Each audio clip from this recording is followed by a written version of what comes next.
Good morning class 12। Python revision tour में जो आपका नेक्स्ट टॉपिक है बस सेकंड थर्ड लास्ट है। इसमें बस लिस्ट बताना, डिक्शनरी बताना, टेबल बताना, उसके बाद ही खत्म हो जाएगा, जो कि मैक्सिमम दो वीडियोस एक वीडियोस में कवर करेंगे, क्योंकि वैसे भी बहुत टाइम निकल चुका है। नवंबर में ये कंप्लीट करना था, लेकिन अभी हमको लगता है कि ये अक्टूबर का फर्स्ट वीक ये पूरा ले लेगा, क्योंकि उसके बाद हमको सबसे मेन जो चैप्टर्स इसके स्टार्ट करने हैं, जो कि थोड़े महीने भर का टाइम लेंगे। अक्टूबर नवंबर में आपका ये पूरा नवंबर तक या दिसंबर तक ये पूरा कंप्लीट हो जाएगा। उसके बाद डेटाबेस वाला पार्ट बचेगा। डेटाबेस वाला पार्ट में उतना टाइम नहीं लगेगा, हमारा टारगेट दिसंबर तक है, क्योंकि बाद में लास्ट में वीडियोज़ और तेज़ी से बनाएंगे, जिससे कि अभी हो जाए। अभी तो थोड़ा सा पुराना रिवीजन करा रहे हैं, तो बीच में ब्रेक हो जा रहा है। तो आप लोग वीडियोज़ देखते रहें, वरना आपको मैं बार बार कह रहा हूँ समझ में नहीं आएगा। तो लिस्ट क्या होता है ये आप लोगों ने पहले पढ़ा हुआ है, थोड़ा सा उसी को चीज़ों को आपको बताना है कि container which contain collection of elements, अलग अलग तरह के एलिमेंट्स का कलेक्शन करने के लिए लिस्ट का यूज़ करती है। जो आप बड़ा ब्रैकेट देख रहे हैं, ये बड़ा ब्रैकेट आपने स्ट्रिंग स्लाइसिंग में देखा था, उसमें और इसमें डिफरेंस। स्लाइसिंग में भी हम इसको यूज़ करते हैं, स्ट्रिंग स्लाइसिंग में भी बड़े ब्रैकेट, और लिस्ट में भी यूज़ करते हैं। तो अगर डेटा आपका इस तरह कॉमा करके लिखा हुआ है, उस तरह कॉमा लगा के लिस्ट लिखा हुआ है, उसके अंदर डेटा अलग अलग टाइप का पड़ा हुआ है, तो ये आपकी लिस्ट होती है। इसकी भी स्लाइसिंग होती है, लिस्ट की स्ट्रिंग स्लाइसिंग जैसे होती है वैसे लिस्ट की भी स्लाइसिंग होती है, और उसमें भी उसी तरह की टेक्निक यूज़ की जाती है। तो लिस्ट जो होती है वो आपकी एक नंबर की भी अलग भी हो सकती है, जैसे 1 2 3 है, इसमें एक नंबर लिस्ट है, इसमें सारे नंबर्स हैं। ये लिस्ट है पूरी कंबाइंड है, इसमें सारे अलग अलग टाइप के डेटा टाइप होते हैं। तो अलग अलग डेटा टाइप्स का भी हम कलेक्शन इसमें कर सकते हैं। ये एक ऐसा होता है जिसमें हम डिफरेंट टाइप के डेटा टाइप्स को रख सकते हैं। ये सबसे बड़ी इसकी क्वालिटी होती है कि इसमें एक ही नहीं, इसमें कई तरह के data type. Item can be more और वन और मोर देन वन, इसमें कई सारे अलग अलग तरह के, एक सिंगल भी हो सकता है और उससे ज़्यादा भी हो सकता है, और डिफरेंट टाइप्स के भी हो सकते हैं। ठीक है, तो अलग अलग तरीके से इसको अलग अलग उसमें यूज़ करते हैं। इसकी जो स्लाइसिंग होती है वो भी उसी तरीके से होती है। स्लाइसिंग अगर हमें ज़रूरत पड़ेगी इसमें स्ट्रिंग स्लाइसिंग की तरह इसमें भी हम लोग स्लाइसिंग करेंगे, तो इसमें इंडेक्सिंग की और लेन फंक्शन का यूज़ करके एक लेन फंक्शन इसमें होता है, उसकी स्लाइसिंग की जाती है। तो इसमें ज़्यादा थ्योरी तो यही है, बाकी तो इसमें प्रोग्राम के जो प्रोग्राम बनाएंगे उसके थ्रू आपको ज़्यादा क्लियर हो जाएगा कि किस तरीके से कौन सी चीज़ करते हैं। इसमें एक्सेस करने का भी तरीका वही होता है, जैसे भी हम ए प्रिंट कराएंगे, उसमें जो भी मतलब जैसे भी कराना चाहेंगे उसको हम डायरेक्टली लिस्ट से एक्सेस कर सकते हैं। तो इसमें अलग अलग बहुत टाइप के फंक्शंस होते हैं, जिनके फंक्शंस के थ्रू इस पर काम किया जाता है। तो उन फंक्शंस को भी बताएंगे किस तरीके से वो फंक्शन काम करते हैं, जो मैंने क्लास आपको पहले क्लास में बताया है। तो वही सारी चीज़ें हैं, थोड़ा सा उसमें और कुछ एडिशनल चीज़ें ऐड हो जाएंगी। तो इसमें पहले अलग से प्रोग्राम कराया गया है, प्रोग्राम्स के थ्रू थोड़ा सा और आपको चीज़ें क्लियर हो जाएंगी। जो अलग इसमें जो थोड़े डिफिकल्ट प्रोग्राम आप लोगों को लिस्ट के कराए गए हैं, तो उस प्रोग्राम को भी हम जो प्रैक्टिकल वीडियोज़ हैं उनके थ्रू एक्सप्लेन करेंगे, उससे ज़्यादा आपको क्लियर होगा। ऐसे तो अभी खाली थोड़ी सी कहानी इसकी बता रहे हैं, बाकी उस कहानी से बहुत ज़्यादा पहले आपका पढ़ा हुआ है, लेकिन थोड़ा सा और क्लियर होने चीज़ें ज़रूरी हैं। मेनली तो इसमें प्रोग्राम ही है, हालांकि उसमें तो उस टाइम पर मैंने आपको सिर्फ 4 ही प्रोग्राम करा दिए थे, इसके फंक्शंस नहीं लिखाए थे, लेकिन यहाँ ज़रूरत पड़ेगी तो थोड़े फंक्शंस भी उसके बता देंगे। बहुत तरीके से फंक्शंस का यूज़ होता है, वो फंक्शंस भी इंपॉर्टेंट हैं। वो भी जो फंक्शंस हैं वो भी इसका एक इंपॉर्टेंट पार्ट है, क्योंकि वो फंक्शंस जानना भी ज़रूरी होते हैं, कौन कौन से उसके फंक्शंस होते हैं। तो उन फंक्शंस का यूज़ करके हम लोग लिस्ट को और भी उसको जैसे भी चाहें यूज़ कर सकते हैं। बहुत टाइप के से फंक्शन यूज़ होते हैं, तो वो प्रोग्राम के अकॉर्डिंग जगह जगह पर उसके हिसाब से उसको यूज़ किया जाता है। ठीक है, तो मेनली जो इसका पर्पस होता है कि डिफरेंट टाइप के अलग अलग तरह के जो डेटा टाइप्स होते हैं उनको कंटेन करने का काम हमारा लिस्ट का होता है। लिस्ट में हम बहुत सारे से अलग अलग टाइप के डेटा टाइप्स को रख सकते हैं, और उसको अपने अकॉर्डिंग हम लोग यूज़ कर सकते हैं, जैसे भी हम उसे यूज़ करना चाहें। प्रोग्राम से स्टार्ट करते हैं तो ज़्यादा आपको क्लियर हो जाएगा कि कौन कौन से प्रोग्राम्स इसमें हमारे लिए यूज़फुल प्रोग्राम्स होते हैं। लिस्ट के कौन कौन से जो इम्पोर्टेंट प्रोग्राम्स हैं, देखिए मैंने आप लोगों से बताया था कि प्रोग्राम्स के थ्रू ये चैप्टर को एक्सप्लेन करेंगे। जो प्रोग्राम्स पहले बनवाए थे, तो यहाँ पे एक प्रोग्राम बना हुआ है नेम इज इक्वल टू एक, हमने एक लिस्ट डिक्लेयर की है। नेम से एक वेरिएबल है जो एक लिस्ट डिक्लेयर कर रहा है। ठीक है, उसमें हम एक लिस्ट बनाएंगे। ठीक है, तो उसमें वो जो नेम्स नाम की होगी, या नेम सिर्फ उसका नाम है, नेम्स जो है एक वेरिएबल है, एज अ वेरिएबल है, इसको आप नाम से मत जोड़े, नेम्स नाम का एक वेरिएबल है। ठीक है, अब इसमें हम फॉर लूप का यूज़ करके इसको 5 तक ले जाएंगे, जिसमें से हम 5 नाम इंटर करा सकें। ठीक है, तो 0 1 2 3 यहाँ पर जो होते हैं वो इंडेक्सिंग इसी तरह होती है, 0 1 2 3 4, तो यहाँ 5 तक 5 नाम होंगे, तो 0 से लेके 1 तक जाएंगे, पहली वैल्यू हमारी 0 की होगी। एन जो है वो उन नेम्स को इंटर, क्योंकि यहाँ पर हम नेम्स इंटर करा रहे हैं, यहाँ input n is equal to input enter a name. Input के आगे कोई वेरिएबल नहीं लगा है, इसका मतलब कोई टाइप नहीं डिफाइन, डेटा टाइप नहीं लगा, इसका मतलब ये सारे के सारे हमारे स्ट्रिंग हैं। तो मतलब नेम तो वैसे भी स्ट्रिंग में ही होते हैं।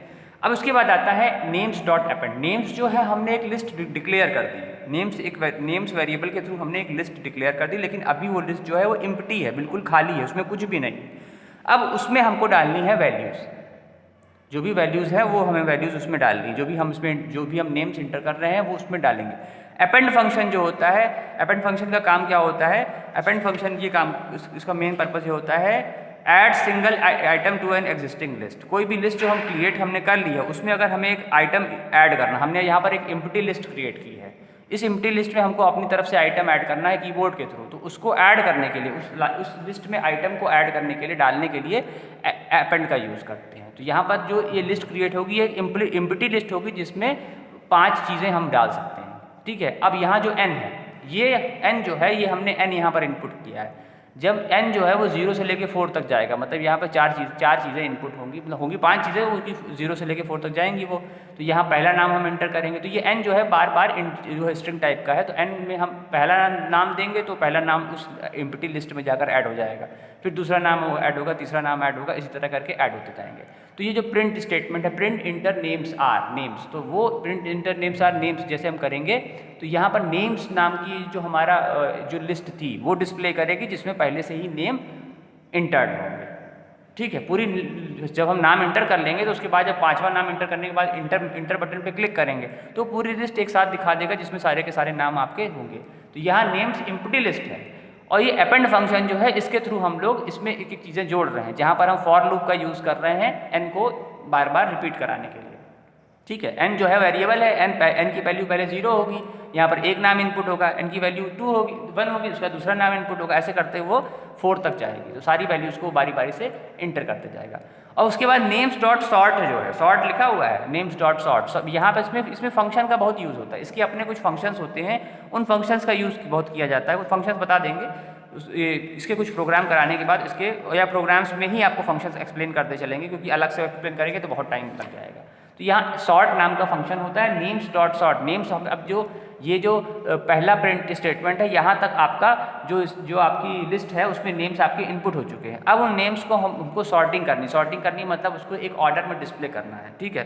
तो ये ascending order, by default ascending order में इसको डिस्प्ले कर देगा। जैसे ही हम नेम्स डॉट सॉर्ट का यूज़ करेंगे, जो भी लिस्ट हमारी होगी वो अपने आप से सॉर्टेड फॉर्म में आ जाएगी, जो भी हमने नेम्स इनपुट किए होंगे वो असेंडिंग ऑर्डर में अपने आप से आ जाएंगे। तो उसको इसमें बहुत सारे अलग अलग फंक्शंस का यूज़ करके वैल्यूज़ को इनपुट किया जाता है। अपेंड फंक्शन जो होता है उसमें वो किसी भी लिस्ट में वैल्यूज़ को ऐड करने के लिए होता है। इसके बाद एक्सटेंड फंक्शन भी होता है। एक्सटेंड फंक्शन का काम क्या होता है कि ये डायरेक्टली दो लिस्ट, मतलब एक लिस्ट की पूरी लिस्ट ही ऐड कर देता है। अगर हम एक लिस्ट के अंदर दूसरी लिस्ट का डेटा ऐड करना चाहें तो दो लिस्ट को ऐड करना होगा, तो उसके लिए एक्सटेंड एक्सटेंड फंक्शन का यूज़ करेंगे। तो अगर एक हमने लिस्ट बनाई हुई है a = 1 2 3 है, दूसरी लिस्ट हमारी मान लो कुछ और है, ठीक है, तो हम लिखेंगे a डॉट एक्सटेंड और फिर ब्रैकेट में दूसरी वाली लिस्ट पूरी डाल देंगे, तो वो पहली लिस्ट के साथ अपने आप से वो ऐड हो जाएगा। तो एक्सटेंड फंक्शन दो लिस्ट को ऐड करता है। इसी तरह इंसर्ट फंक्शन होता है। अगर हमको एक ही लिस्ट में कुछ और कई सारी वैल्यूज़, अगर हमको सिंगल वैल्यू ऐड करनी है तो अपेंड का यूज़ करेंगे। अगर कई सारी वैल्यूज़ एक साथ इनपुट करनी है तो इंसर्ट फंक्शन का यूज़ करेंगे। इंसर्ट फंक्शन 2-3 वैल्यू एक साथ हमको इंसर्ट करें तो वो इंसर्ट फंक्शन में ही हम लोग वैल्यू पास कर देंगे, तो अपने आप तो वैल्यू जाकर उसमें ऐड हो जाती है, ठीक है। और भी इसमें रिमूव का होता है, रिमूव भी कर सकते हैं हम वैल्यू को पूरी क्लियर। हमने एक मान लो डिफाइन की हुई है, तो हमने इसको हम वैसे बोर्ड पे बता देते हैं, ज़्यादा क्लियर हो जाएगा। देखो यहाँ पर मैंने कुछ फंक्शंस लिखे हैं। अपेंड तो मैंने आपको बता दिया था कि किसी भी लिस्ट में अगर हमको एक और आइटम ऐड करना है तो उसके लिए अपेंड का यूज़ करते हैं। एक्सटेंड का यूज़ किया है, सामने देखो हमने ऊपर एक लिस्ट डिफाइन कर दी है, उसी लिस्ट के थ्रू सब कुछ बताएंगे। एक लिस्ट है a = 1, 2, 3, इसी लिस्ट का यूज़ करके बाकी सारी चीज़ें बता रहे हैं, ठीक है। तो a डॉट एक्सटेंड जब हम करते हैं तो उस एक्सटेंड के अंदर हम ये आर्ग्यूमेंट पास करते हैं। जब भी किसी फंक्शन के अंदर कोई वैल्यू डाली जाती है उसको आर्ग्यूमेंट बोलते हैं। तो ये जो दूसरी लिस्ट जो है ये आर्ग्यूमेंट है 2, 3, 4। तो अगर एक लिस्ट में हमें दूसरी लिस्ट का आइटम ऐड करना है, पूरी की पूरी लिस्ट ऐड कर देनी है पहली लिस्ट के अंदर दूसरी पूरी, तो पहली लिस्ट को हम डिफाइन कर लिया हमने a में, दूसरी लिस्ट को हम एक्सटेंड फंक्शन के अंदर पास कर देंगे। तो उसके बाद जब प्रिंट a कराएंगे उसका आउटपुट आएगा 1, 2, 3 2,3,4, मतलब पहली लिस्ट के आइटम तो है ही, दूसरी लिस्ट का आइटम भी उसमें जाके ऐड हो जाता है। तो एक्सटेंड फंक्शन का यूज़ यही होता है कि वो एक लिस्ट को दूसरी लिस्ट से ऐड करता है, लेकिन यहाँ पर दोनों दूसरी लिस्ट को उस पहली वाली एक्सटेंड फंक्शन के अंदर पास करना पड़ता है।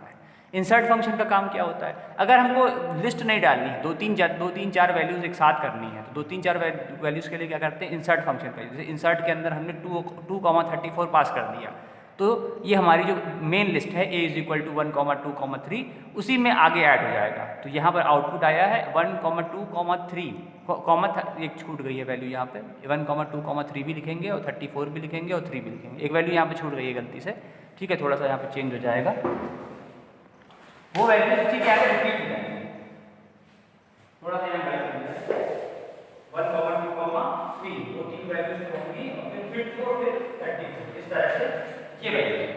तो ये वैल्यू जो आपको दिख रही है, ये पहली वैल्यू तो रहेंगी, 2-3 वैल्यू इसी में और ऐड है, तो ये भी आपका इस फंक्शन का यही यूज होता है। फिर आता है रिमूव फंक्शन। रिमूव फंक्शन में क्या होता है, नाम से लगता है कोई वैल्यू अगर हमें रिमूव करनी होती है तो हम रिमूव फंक्शन का यूज करते हैं, उससे वो वैल्यू जो भी एक वैल्यू हमको उस लिस्ट के अंदर से रिमूव करनी है तो उसको हम रिमूव कर सकते हैं, ठीक है। कोई भी एक वैल्यू, जैसे हमको 3 को रिमूव करना है तो हमने लिस्ट के a डॉट रिमूव किया और उसके अंदर 3 एज अ आर्ग्यूमेंट पास कर दिया, मतलब वो वैल्यू उसके अंदर हमने पास कर दी। तो उसके पास करने से ही वो क्या हो गया कि वो जो 3 है, जब हमने आउटपुट उसका निकाला तो अपने आप से रिमूव हो गया, ठीक है। दूसरी चीज़ एक और होता है फंक्शन, ऐसा हमने लिखा नहीं इस पर, क्लियर फंक्शन। क्लियर फंक्शन का काम क्या होता है कि हम a डॉट क्लियर अगर कर दें तो हमारी लिस्ट में जितना डेटा है वो सब हट जाएगा। अगर उसमें सिंगल आइटम रिमूव करना है तो रिमूव का यूज़ करेंगे, और अगर पूरी लिस्ट को खाली करना है तो हम क्लियर फंक्शन का यूज़ करेंगे। दोनों के अलग अलग वर्किंग है, तो क्लियर फंक्शन का यूज़ करके पूरी लिस्ट को हम डिलीट कर देते हैं। ये जितने भी फंक्शन हैं इन सबका यूज़ होगा आगे चल के, प्रोग्राम्स में इनका यूज़ होता है, इसीलिए ये बताया जाता है। पहले भी मैंने बताए हैं, प्रोग्राम्स में भी बताएंगे, 2-4 और भी हैं इसमें, वो हम जब प्रोग्राम्स कराएंगे तो उन्हीं के साथ साथ आपको बताते चलेंगे कि कौन कौन से फंक्शन की क्या क्या वर्किंग होती है। तो थोड़ा सा इनको थोड़ा सा पुरानी कॉपी से भी आप लोग देख लें, ऐसा कुछ पुरानी कॉपी में तो 4-5 प्रोग्राम कराए हैं, बाकी तो क्लासेस में एक्सप्लेन किया था। तो थ्योरी यही है इसमें कि ये लिस्ट जो होती है वो अलग अलग डेटा टाइप्स को कंटेन करने के लिए बनाई जाती है।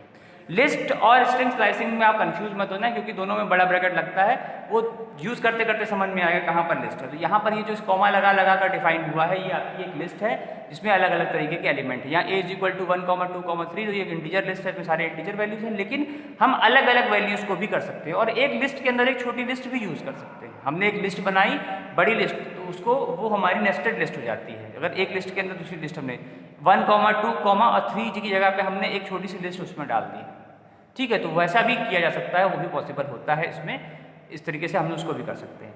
दूसरी चीज़ इसमें बाकी जो चीज़ें हैं वो हम आपको प्रैक्टिकल वीडियो के थ्रू बताएंगे, जो भी प्रोग्राम पुराने वाले भी बता देंगे, उसमें जो ज़्यादा बनाने में मेहनत भी नहीं लगती हमको, रात में बना डालते हैं पूरा उसको, और उसमें ज़्यादा डेटा भी नहीं लगता, क्योंकि डेटा भी एक बहुत बड़ा फैक्टर है वीडियोज़ बनाने में।